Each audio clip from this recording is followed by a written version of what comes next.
welcome to Arsenal above all. Well, that's it. The fat lady has just departed the stage. She's not coming out for an encore, thankfully, because there's one more game to go. The title race is over. Everything's done. We all can go on holiday.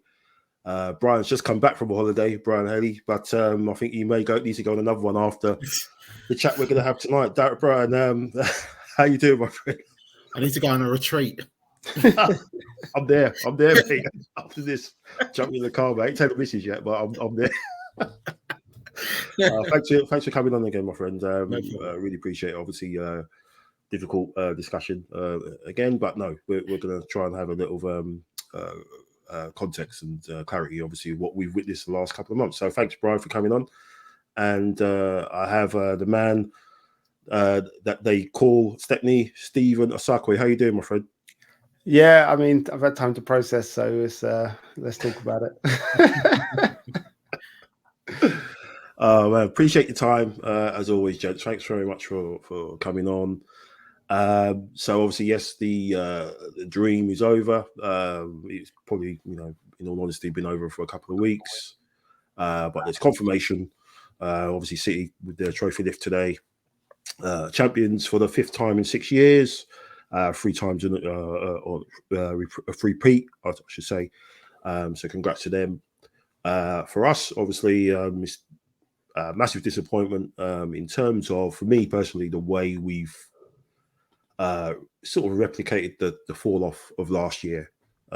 We obviously used that pain to get back into the Champions League, which was the target for all of us. For any Arsenal fan, I'm sure no one was thinking of us challenging for the title. It was getting the top 4, but to be so close and to have things in our hands for so long, massive disappointment in the way that we've sort of fumbled it. The Forest game, I mean, we could have been playing now, and I don't think we would have scored. We just didn't have any kind of threat. I think Kayla now has maybe saved one. There were 3 shots on target. Apparently, the stats say there were 3 shots on target. I can't remember which ones they were. Forest had 2 shots on target, and obviously their one was a bit fortunate. We had apparently 724 passes to their 161. I mean, again, we passed them into oblivion, but there was just nothing there. Obviously, missing Martinelli on the left-hand side. But the key thing, I want to try and skirt over this performance as quick as possible, but I'll ask you both on the lineup. I mean, Brian, I don't know what was going on with that lineup. We saw it on, it came out, it looked like, okay, he's reverted to, COVID settings. He's put in Xhaka as the emergency sort of left back, and he can come in and doing that inverted role, which he was doing at the time. We was wondering what the hell was going on, but it didn't turn out to be that way. It was Kivior on the left back, and Thomas Partey on as right back.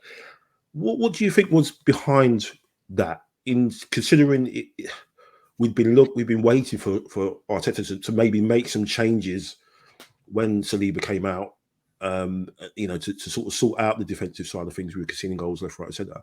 What do you think was behind him making a system like that in a game that he said in the press before that we still can win the title? What was your thoughts behind that, or why do you think he did that, bro? I'm not really too sure why he decided to wasn't it? Could you even call it as an experiment in any shape or form? Because when I watched the game, it looked like it's just that we were trying to. It was manoeuvring chess pieces where they weren't actually supposed to be going. That's how it kind of looked to me. The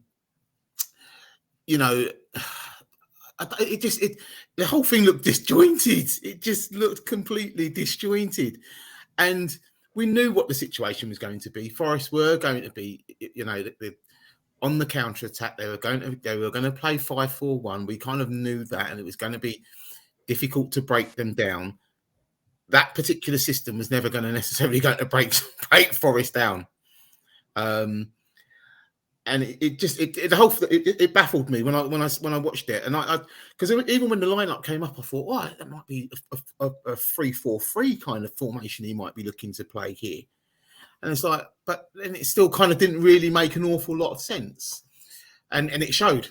Ultimately, it showed on the park, and you know, we kind of in the end we got probably what we deserved, to be honest with you. Yeah, but as you said, Mike, going to sort of back to COVID times of putting Xhaka at left back, and that's in some respects that's what I kind of thought. It was just the whole thing was baffling. The whole thing was baffling, and it kind of like it was a resignation. If you kind of asked me, it kind of resigned to the fact is that we weren't actually going to win the title, or even looking at taking it to the last game. He kind of really thought City have beat Chelsea already anyway. So it didn't do anything for me, and it didn't do anything for them, and we just went out in a whimper, complete whimper.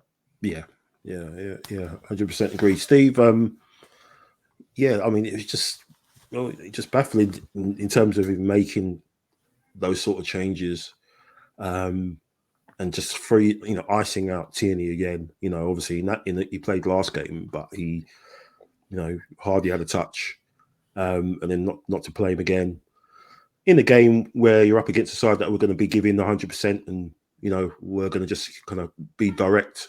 You think he maybe would have been kind of used to maybe defending against those certain situations, but could you make any sense of it, or do you think there was anything deeper behind him making those changes and that system so late in the day? Look, as Brian said, as you said, as every other person that said that I've spoken to, the lineup made no sense. It wasn't a lineup that's made you go, oh, he's looking to change things up to see what he can do. He's looking to play players to see where he can fit them. We offered nothing. I mean, 0 on the left with Kirill, and that's nothing to do with him. Yeah, but he's not a fullback, so we offered 0, absolute 0 on that left-hand side. Partey at right back, I mean, he must have saw the Brighton game and thought, oh yeah, maybe we can play our holding midfielder at right back. I don't know. It wasn't a good move to have him trying to play there. Again, he didn't offer much. He didn't offer an overlap. He didn't. And again, that's not the player. That's just not what he does. I don't know.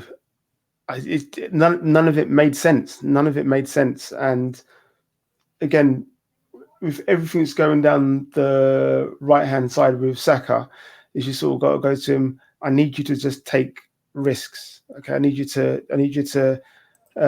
Whatever you've been doing has been good, but I need you to do that next thing now and take a risk and actually go at players and actually do stuff.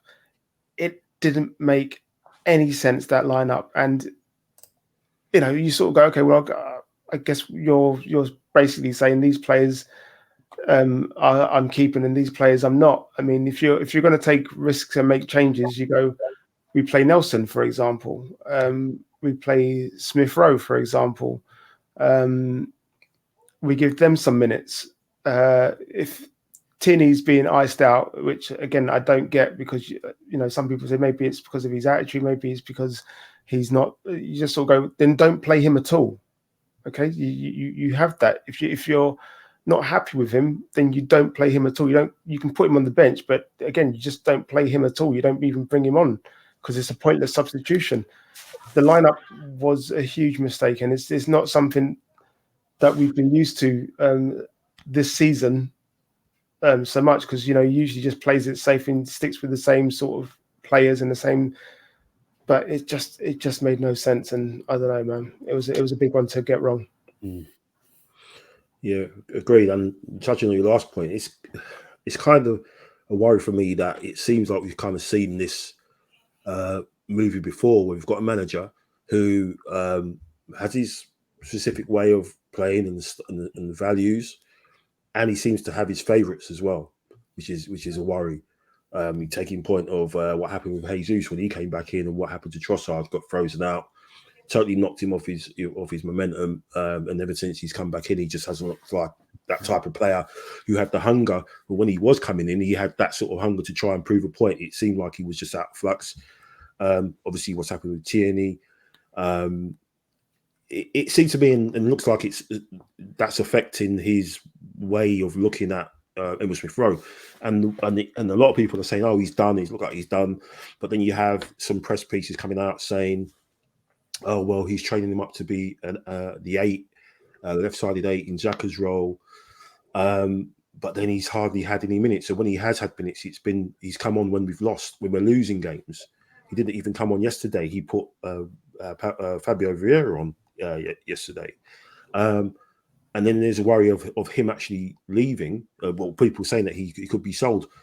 But can we afford to do that? Because obviously, with what we've got coming with the Champions League, and which we touch on more, and having those levels, which is something that we've always talked about, levels. Emile Smith Rowe, a good Emile Smith Rowe, may not necessarily be good enough to get into, get into the first team, but he's going to be bloody well good enough to be that person to rotate in off the back of a Champions League game, maybe away to a PSG or away to Barcelona. He'll be a great person to come in a league game. Let's say we've got a league game away to Burnley, for example. But it looks like we're going to freeze this guy out. He may go, and that just means we have to get another player on the list to get the squad levels up to it again. Because the numbers, it looks like we're going to be losing a few players. So unless we're getting 5 or 6 of a requirement of a certain level, it's almost like we've taken a massive giant step forward by doing what we've done this year, finishing second, and then because of what's going to happen over the summer, possibly we could take maybe a step back and then allow another team to finish above us, and maybe another team. Because for me, it's not about finishing. Fortunately, it's not about finishing first, unless something major happens to City, which I doubt. I think it's going to be pretty much the same. Everyone's fighting for second place. But what's your thoughts on Emile Smith Rowe, Brian? I mean, he's got the number 10 shirt. Had a great first half of the season last year, getting double figures in goals and everything. I mean, what on earth do you think's happened there? Is it that is it the way he sort of kind of treated Martinelli like this a couple of season ago, I believe, when he was kind of out the team and we were worried about him, maybe he doesn't fancy him.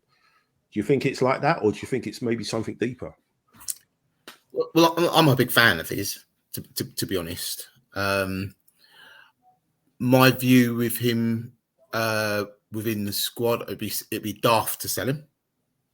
That's a start off point.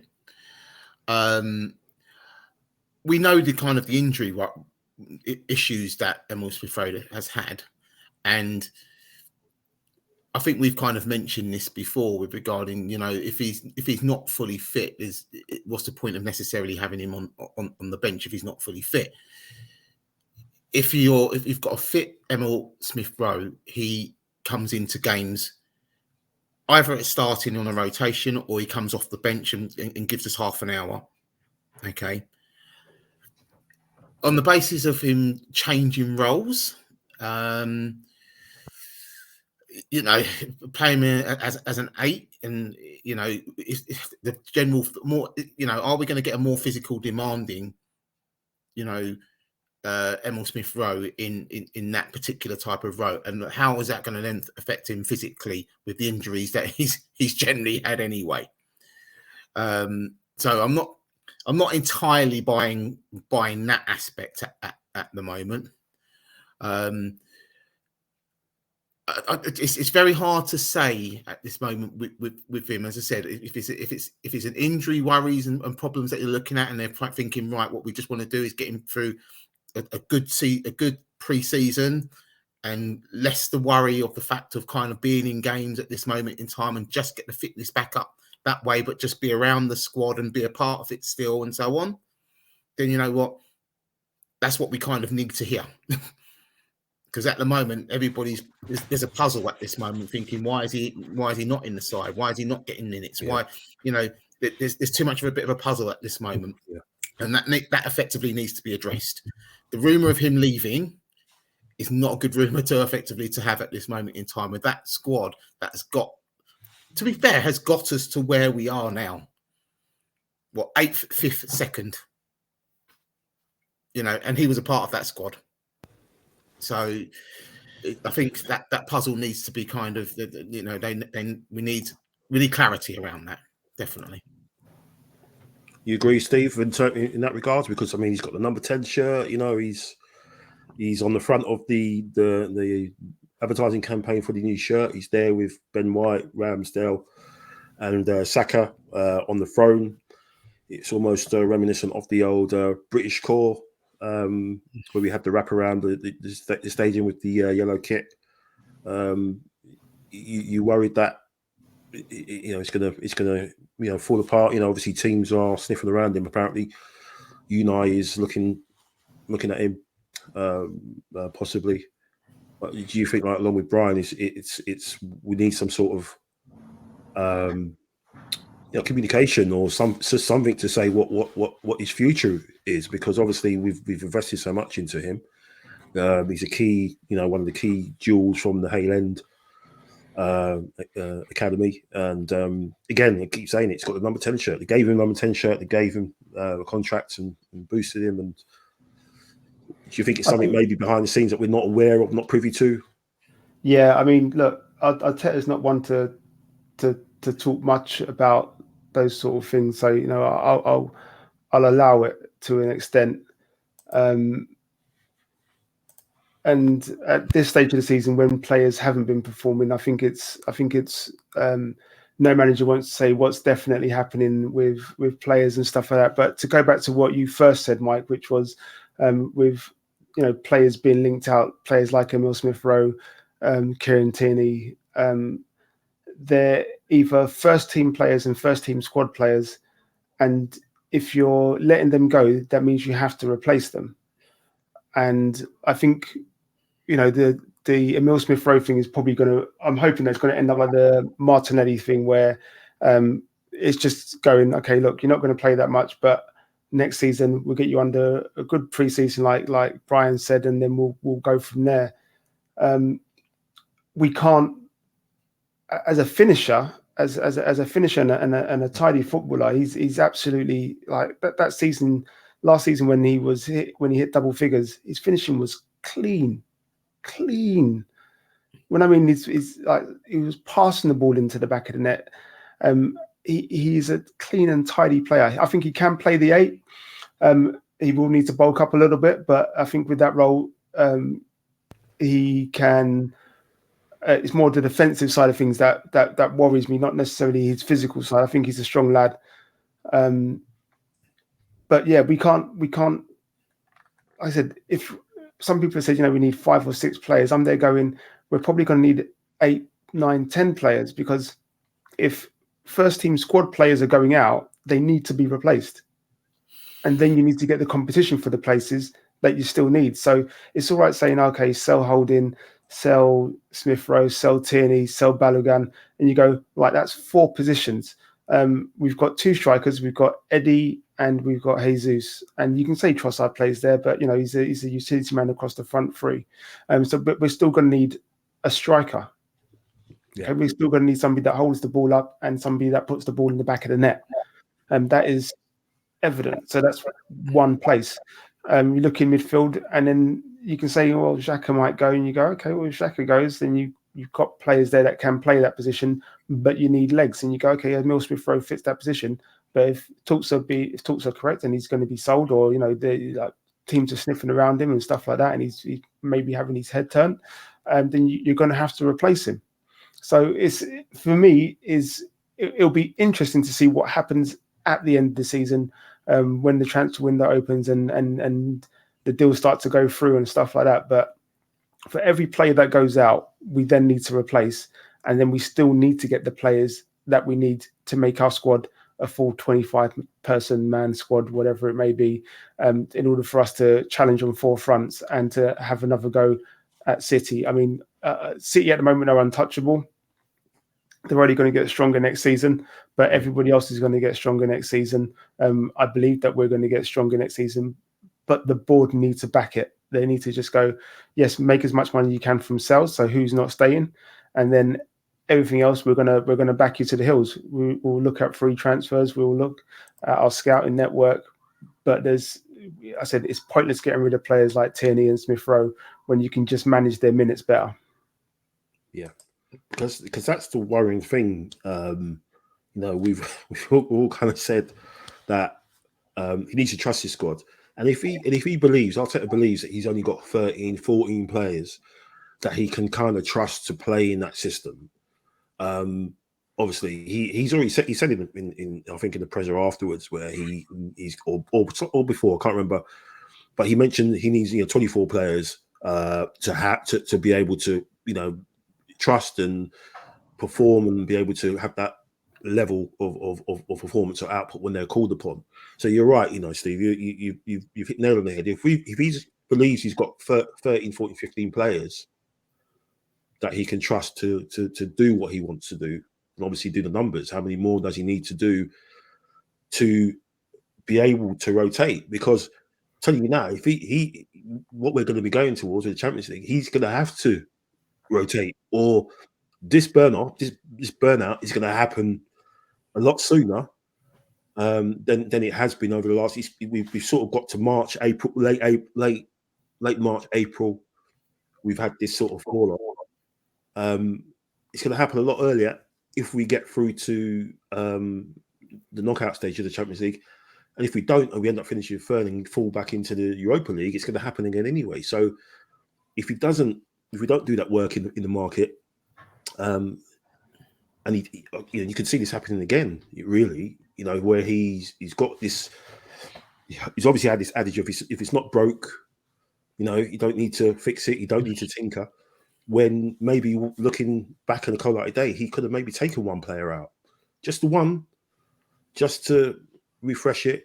They'll talk about the Star Boy, and we if we were doing this show last year, if we obviously started this in September, if we did this show last year, we were all to a man would have been talking about we need to get cover for this guy.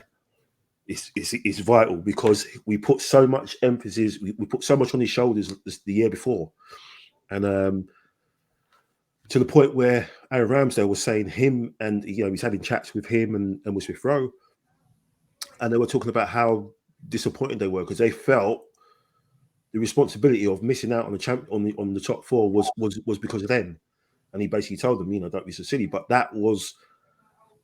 Because he was burnt out, he put so much on his shoulders, him and Smith Rowe. And the cover we bought for him, we sent him out on loan to Norwich, effectively. That was the guy, Marquinhos. So that was the guy that everyone was sort of saying, yeah, okay, he scored in the Europa League. Didn't get many minutes, did he? He didn't get a look in. The other guy who, our record signing, he's in France. It doesn't look like anybody wants him. So unless you look internally, and someone like which a lot of people seem to be picking up the same traction, maybe Jesus can be that cover, and you allow him to be on that side. That means we're going to have to get another player in, Steve and Brian. I mean, it goes without saying this summer window. We keep probably people say year before year. How vital is this one? I mean, I'm a bit sort of. I'm like I don't Neil who comes on and he doesn't believe anything until the player's got the shirt and they've got the scarf and stuff. But I do like obviously talking about transfers. But the Rice stuff kind of doesn't sit well with me because I don't see how you can put out your intentions of getting a player just after the January transfer window's shut. And you're giving anybody else a free run that maybe let's just wait. We know who that is. They're in West London. We know who they are. And let's have a free run. Let's just see how this goes, and then we'll just gazump them. Yeah. What is your? Obviously we talk about Saka, but what's the fundamentals? What do we need to do as soon as we should be doing it now? we should be moving behind the scenes now. But what's the fundamentals that Edu and has to and Garlic and Arteta need to do to make sure we're not in this situation next year? Well, they've got a balancing act to do to begin with, because they've got probably at least 10 they're going to have to offload. We've got some out of contract, some out on loan at this moment who they probably won't come back into the first team feature. We've got young players basically wanting to leave as well. So we've got Balogun and Patino want to go as well.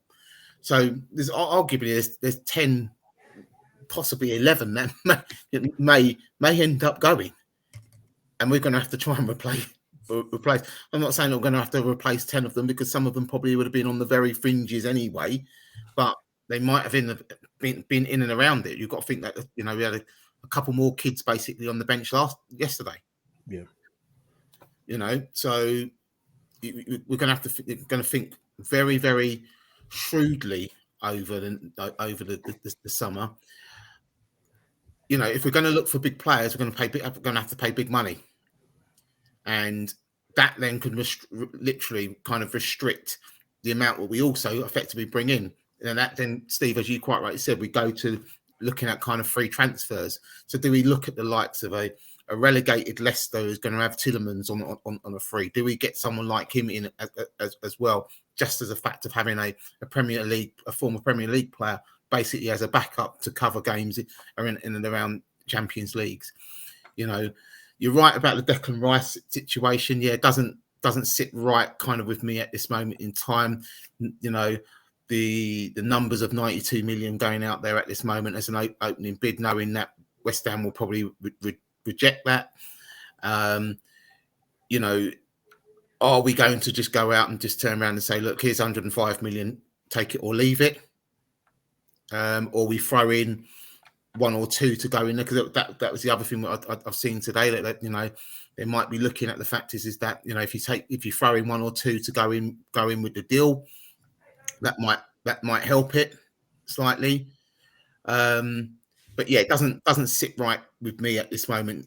We've kind of literally opened the doors and basically said, oh yeah, well, this is what we're actually going to be doing. And then, as you quite rightly said, the West London mob will basically kind of be just waiting in the wings to kind of, once they've got to sort them, they've got to sort themselves out first anyway before they do anything, because we've got 10 to get rid of. They've probably got 25 to get rid of. So they've got a lot of work themselves to do. But I like the fact that there's a level of intent, but the intent will have to effectively now bring the results upon what we're going to need. I think there's one thing what I would want to say is that the Champions League effectively next season is a free hit for us, because when you look at where we'll probably be seeded, and we might end up with it in a group of death of some shape or form, the concentration next season is sustaining a league campaign again. End of story, because that will bring the rewards of the Champions League anyway. Yeah. But next season is critical. The fact is that we get a squad of players that can deal with 38 game league campaign and be competitive in there. As I said, the Champions League's a free hit, literal free hit. There's no expectations. There's no, as I said, we're in third seeds in the group, so it could end up. The fact is that we end up with Europa League. We might not even have European football at all if we end up bottom of the league. But then again, we may end up in the knockouts. So we're in that kind of that region where we don't have to probably look to worry so much about that so much. But the league campaign is crucial, because everybody is going to improve their squads next season. Newcastle will do. United will do. Chelsea have effectively done theirs already. They've just got to get, Poch in to kind of manager in, United will strengthen. As we said, City will strengthen as well. It's going to become a lot more difficult.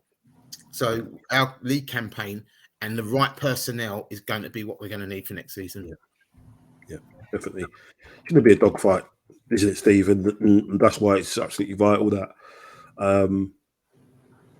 we get who we need to get in, as soon as possible, because obviously we're going away again. I think we're going to America again to play some games over there pre-season.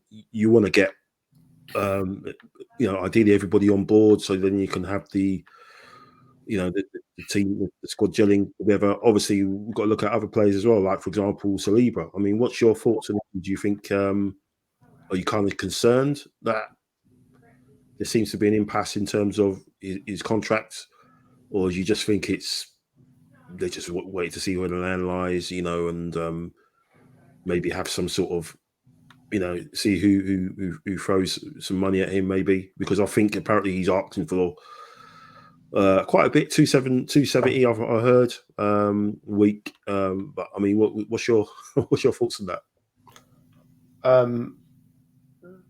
There's a slight worry, and it's only very slight, because a few people have mentioned, oh well, money talks, and rightly so. With any person, people that say that money shouldn't talk, money talks. This is the nature of the game.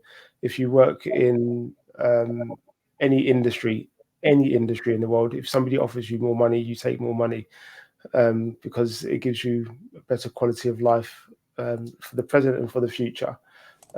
There's only probably 2 teams that I can see him possibly going, you know what, I will do it.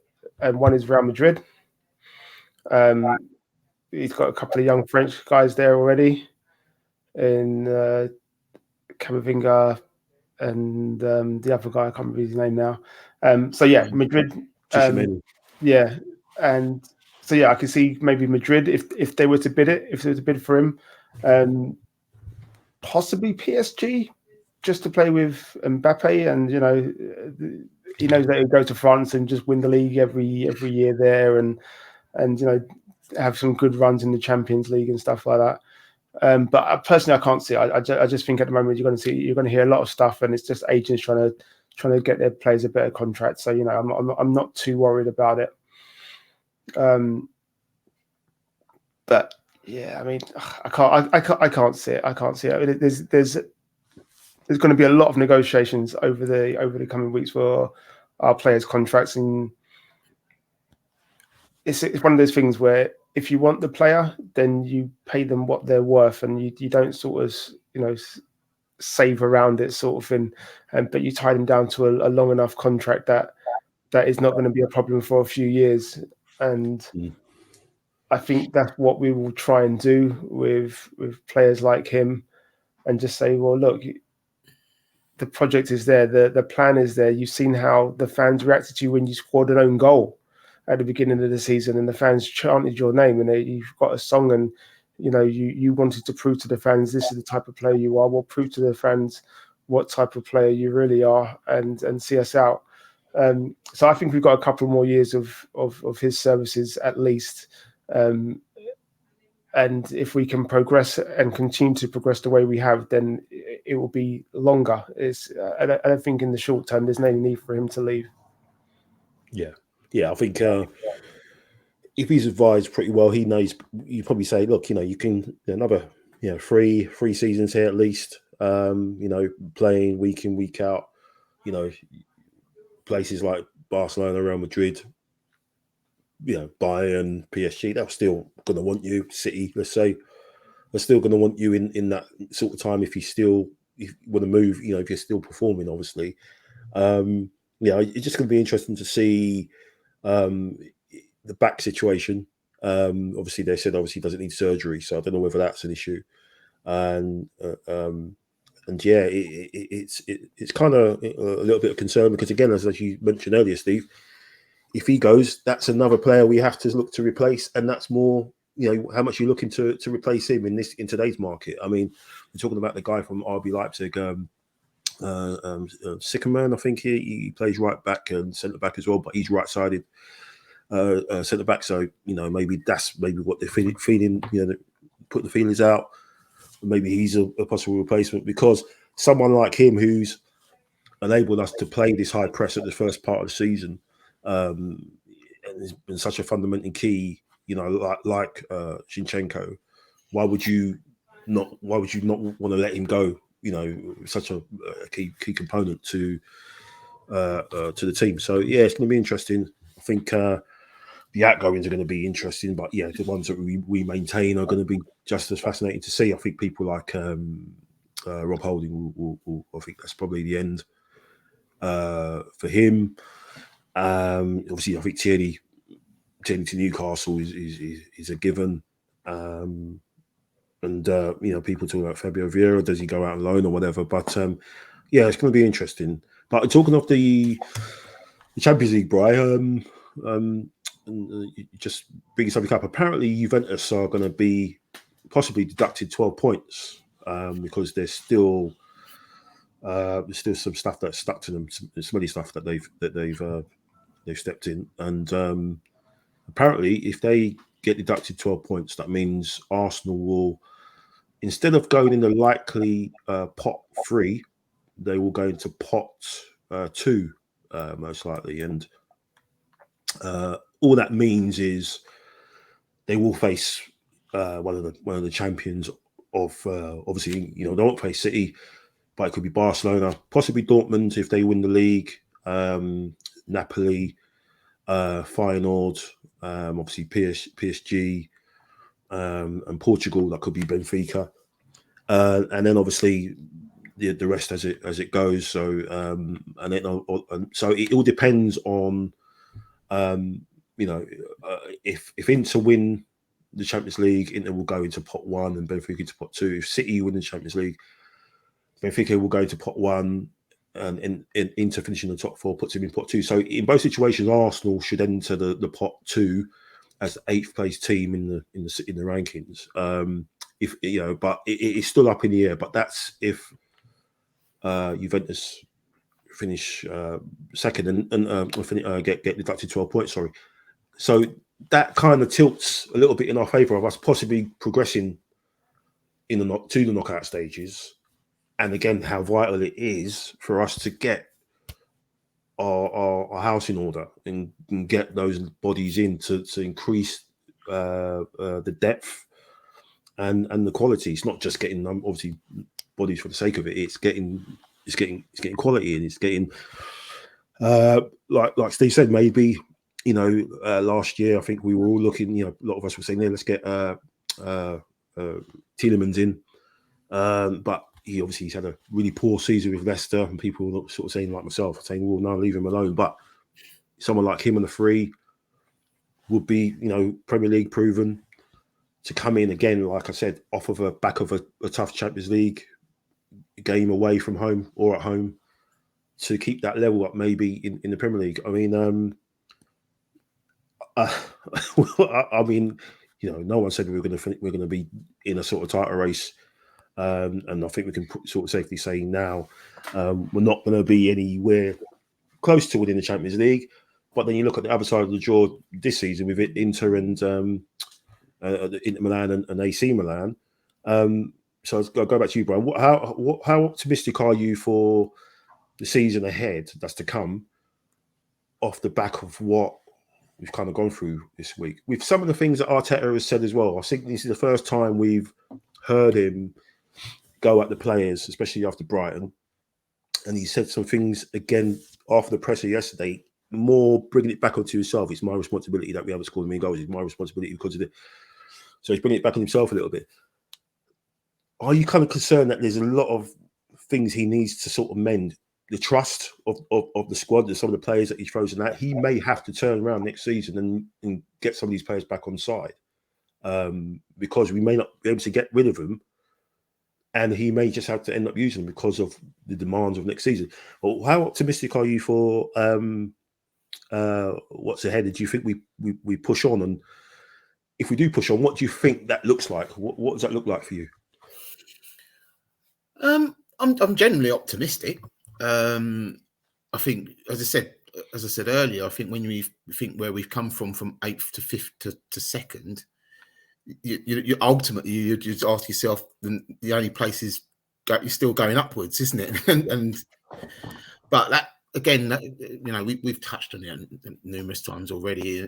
That's going to be on the existing personnel. He's got to I suppose even him as the manager, he has got to learn from the experiences as much as the players have of how close we effectively came, and our own kind of attitudes of kind of getting over those, so I suppose the naivety and the complacency of, you know, when we're in strong positions in games. So I think moving forward, I'm confident that we will be challenging again. We'll talk about it again and again and again. It's what personnel he effectively brings in, because the existing personnel that's there is the ones that basically have got us where we are, realistically. So there's nothing that much you need to realistically tweak. It's just literally bringing in more quality, an additional quality that makes it more a competitive squad. That we don't look at it as a squad where, oh, well, someone else is coming in this week. I'm not too sure what's going to happen out of this result, that we can get into it. We know that the replacement that's going to come in is going to be equal enough to basically make sure that they manage that game the same as the person that's going to be left out. So I'm optimistic enough. I'm just thinking it's the transfers. We've got to nail those. If we nail those well enough, I think we'll be there again, challenging again. I think because the squad is tight enough, and it's been there and through it as well, other than other squads have. You look at the likes of you look at the likes of United. You know, that squad in itself, realistically, they couldn't buy an away win. But look. But all of a sudden, they're the greatest thing since sliced bread at home. It's this season we've done both. We've ground out results away from home. We've ground out results where we ultimately were probably lost in previous seasons before. We're just. I've got a lot more confidence in us moving forward with the structure we've got, but we have to buy well. If we buy well, I think we'll be definitely challenging. Yeah. I think definitely defensively, we need to sort it out. Especially at home. Even with Saliba in the team, defensively we were just too open, and at home we definitely sort of. I think there's a stat that it's the defensive record at home is probably up there. It's one of the worst since 30, 20 odd years. So that's not good. You can't be doing that if you want to prolong and stay yourself in the titles and at the top of the table. Steve, what's your thoughts? Are you optimistic for what's ahead? Or like Brian, obviously, there's another thing I saw. I can't remember how thing, but apparently that Arteta's favoured 11 X1. Everyone all the way through. I don't think they lost a game when they played together. Definitely, obviously, in the first half of the season, because when we lost to United, Partey wasn't in the team. I think Partey was injured. But that team, the strongest team.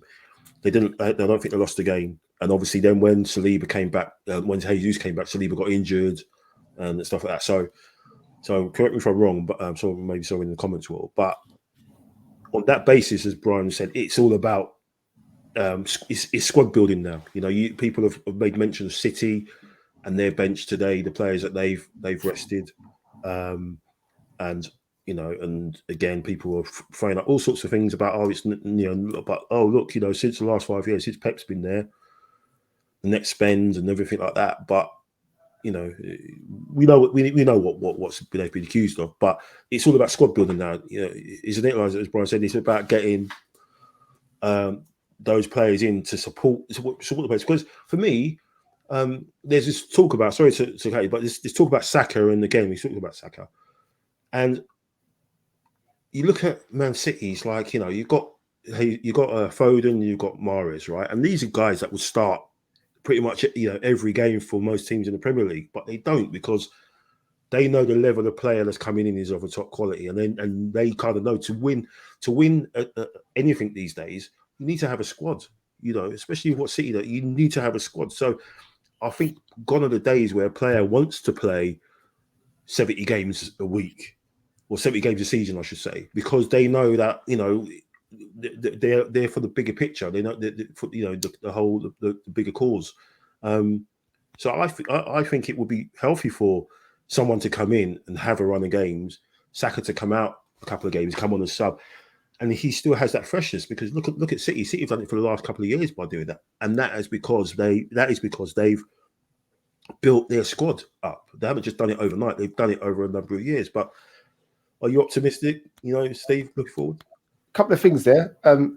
Any Arsenal fan that's not optimistic, you've clearly not watched this past season and the season before to go. I don't know why you wouldn't be optimistic. It hurts right now. It should hurt right now. Like, do you get me? It's not something you can go, oh yeah, okay, I'm all right. It's totally calm, whatever. Like, it's supposed to hurt. Like, losing is not a good feeling, but it is part and parcel of the game. You win or you lose. You know, there's winners and there's losers. This season we're losers. We take that L. But we've got a young squad that has played a lot of minutes together. And you look at somebody like Saka, and you compare them to, as you were saying, players like Foden, Grealish, and whatever. Their minutes they're playing for club and country, something like 1,500, 2,000 minutes, and Saka's got numbers like 3,000 minutes. The kid's playing every single week, every single game. You know, finishing, and unfortunately for him, which is more a credit to him, he wants to be that guy, and he shouldn't take all this burden on himself. Like players like him and whatever that take it on themselves to go, you know what, it's my fault. Dude, it's not your fault, isn't it? Like, you've been playing and you keep on playing and you keep on trying. Nobody should hate a player for doing that. What you've both said and what we've all said at certain points on these podcasts over the whole season is using your squad, trusting your players, and knowing when to take players out, and just giving them a game or two's rest. That's something that Arteta is learning and will continue to learn. And we, as fans, we just hope he gets better at it quickly. But as the type of manager that he is, he does that self-assessment thing where he will assess himself at the end of the season and go, okay, you know what, this is here and this is there. Okay, I should have done this here. This is where Saka was playing a bit off form. Maybe I should have taken him out of the squad here and put Nelson in for a couple of games here. Started Nelson here, or taking Saka off early here because he wasn't really being effective, and maybe that's where I needed to make the change. He will go through all that process because that's the process. That's his process. That's what he does. So I'm very optimistic, and but we do need to get the players in. Ultimately, it is a squad game, and we can't rely on those 13, 14 players that are always going to turn up week in, week out and just not get injured.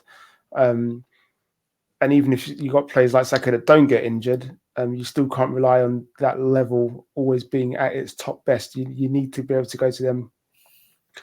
Yeah, I see your levels just dropped a little bit here. I'm going to take you out for a little bit.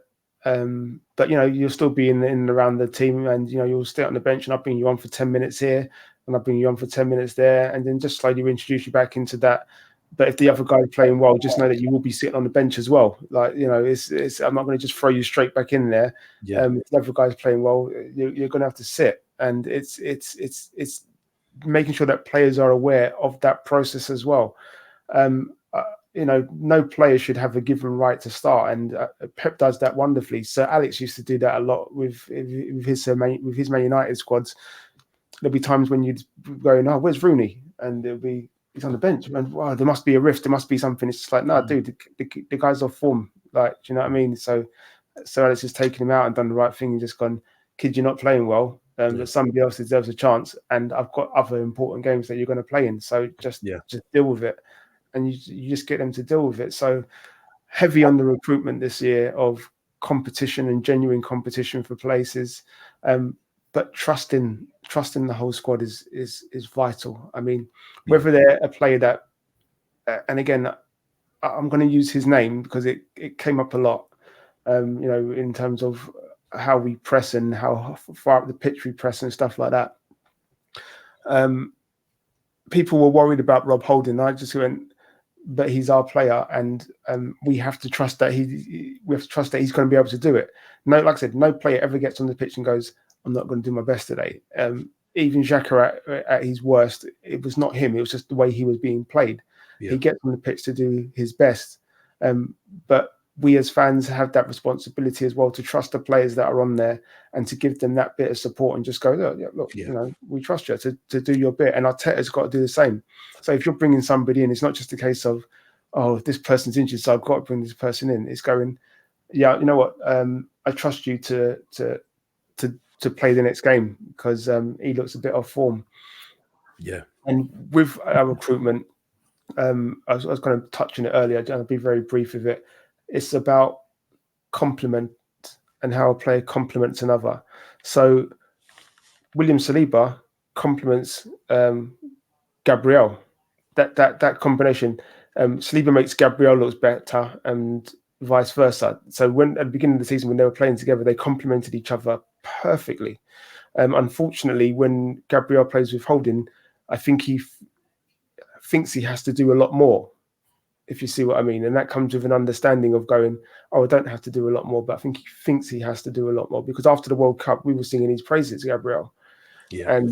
And it's because him and Saliba complement each other. If you go in and get the wrong player that doesn't complement your other player, your centre back or your central midfielder or your whatever, then you're not going to find that right balance, and it then boils down to that whole trust thing again. So I'm highly confident that, people think there's going to be lots of pundits and whatever else going, Arsenal next season are going to do nothing, and I'm just going to go, well, just watch us then, isn't it? Like, do you know what I mean? If we're on your mind that much anyway, you might as well just carry on watching us because that's all you seem to do. You've forgotten about how poor Tottenham were, how poor Liverpool have been, how poor Chelsea have been, and you're going, oh yeah, they're going to spend and they're going to be better next season. Yeah, we're going to be better next season. Every team is going to be better next season, and that includes us. So I expect us to be there or thereabouts again. Whatever happens at the end of the season, it's something totally different. But I expect it because that is now our standard. We're back at the table. We're back challenging for things, and we're having these conversations where we're talking about league titles where we weren't having for about 6, 7, 8, 9, 10 years, whatever it was. So yeah, I'm highly confident because this young team would have learned. The minutes that these players have got through their legs, players like Saka, I talked about how many minutes he has played, over 3,000 minutes for a club and country, whatever else, compared to some of the others. That's muscle memory. That's muscle memory in his legs, in his brain and everything else. And next season, he'll be better. So the challenge for him is just to go, I'm going to take that risk and just go with it. Yeah, well, yeah, I'm sure he's gonna feature strongly next season. Thank God there isn't a international football tournament in between or anything like that. I don't know. There's probably a couple of friendlies coming up or Nations League, which he'll run him ragged Southgate as he normally tends to do. But yeah, interesting stuff. Obviously, off the back of a very, very disappointing end to the season. We've got Wolves obviously on Sunday, and going to be obviously showcasing the new kit. It looks like it's going to be farewell to Granit Xhaka. It'd be interesting to see who else waves quite forcefully, or who may not even bother to wave, who may be at the exit door in the summer. But yeah, so hopefully we can finish off a bit. Almost like, again, same as last season where we played Everton. I think we beat them 5-1 in the last game in the new kit after the disappointment of the season. So likely to be the same again, hopefully. It'd be nice to do it against Wolves. And we'll then obviously talk about the season or the summer window. Hopefully there'll be a bit more movement. It'll be a quick movement. It won't be like last summer where we were waiting for Jesus and Zinchenko to get over the line. So let's see. But thanks again, gents, for your time. Been a really, really good chat. Fantastic points raised, and yeah, man. What a ride! What a journey it's been. totally unexpected, but it was great. I don't normally like roller coasters. I'm a bit of a wuss when I go to I know. town and stuff like that. Normally the missus is the one that goes on it, and a couple of times I was screaming to get off. To be honest, I couldn't take it, especially some of the 3-2 against United and 3-2 against Liverpool and 3-2 against Bournemouth. As you all know, it's too much. So get to recover and let's do it all again. If we could choose that this season we've just experienced, or the one that the trophy dodgers, the shadow dwellers, the Aldi Cup winners have experienced, I think we'll take this season every single time over the one that they've had, and the team from East London, West London, I should say, as well, with all the money. But anyway, thanks, gents, for a brilliant chat again. Brian, thank you so much. And if we speak to you again soon, end of season review we'll have, and hopefully have you on that, and we'll have a transfer chat as well. And what we're going to do, we're going to have a couple of special ones. We're going to give Brian, give him some Bitcoin, 200 million of Bitcoin, and he's going to build his Arsenal squad of what he would do with that 200 million, and what gaps he wants to plug. And the same with Steve. It might not be Bitcoin. I think it'd be real money with Steve. He's the man with the dough, and we have the same question. 200 million, and what would you do with it? What are the areas? So should be good stuff with that to come, with some stats and whatever to back it up, and we'll go from there. So thank you so much for watching. Obviously, you can catch this on YouTube, Spotify, Acast, Anchor. Thanks for again all the retweets and the subs. Really appreciate it. We're just trying to get some good Arsenal content out there. Hopefully you've enjoyed it, and hopefully you'll be with us through the summer and on to next season. So I've been Michael Harris, beaten but unbowed, obviously, after the season. This guy here in the yellow away shirt. I think I call it the Guendouzi shirt. I think he wore that, didn't he? Brian Haley. And the man looks like he's in black. He's showing his guns tonight. Yeah.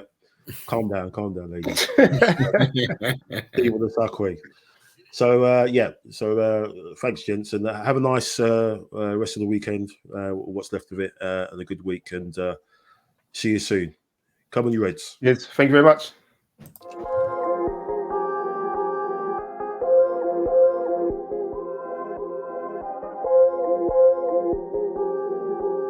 You know who made it.